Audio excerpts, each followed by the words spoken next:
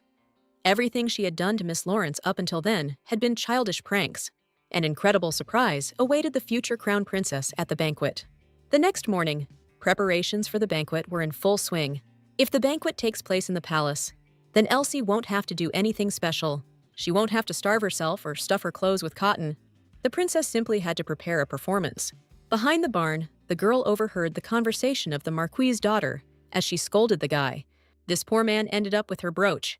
Elsie watched this with a smile. Where could he have gotten the brooch? Of course she gave it to him. One day, Navia dropped her brooch on Elsie, who picked it up not knowing what to do with it.